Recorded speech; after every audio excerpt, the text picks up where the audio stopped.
Mister Roberto Bortolussi, non bastano 90 minuti, però poi i rigori premiano il Friuli Venezia Giulia che completa una giornata, un'altra giornata straordinaria e semifinale. Sì, sono contento soprattutto per tutto il movimento, perché il Friuli adesso non so quanti anni era che non portava 3 squadre in semifinale, quindi di conseguenza credo che siano contenti un po' tutti. Abbiamo sofferto, ma ormai siamo abituati a soffrire e quindi adesso pensiamo alla prossima.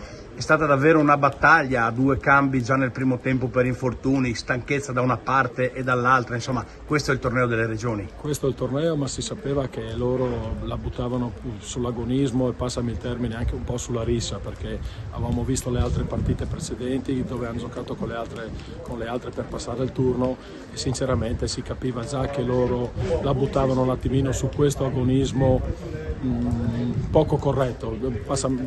Credo che il calcio sia un'altra cosa e qua tutte queste furbizie, queste cose, poi alla fine siamo stati bravi a crederci fino alla fine, ma soprattutto a rimanere lucidi, che era questo che avevo chiesto ai ragazzi, perché perdere la testa contro le chiacchiere o le cose non aveva significato.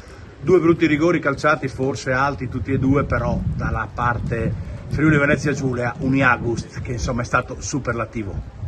Sì, oggi ha fatto la differenza, è riuscito a caricarsi nel modo giusto e di conseguenza ci può stare uno che sbaglia i rigori. Credo che chi è andato ha tirato fuori il meglio di sé, poi ci può stare che uno sbaglia il rigore. Insomma.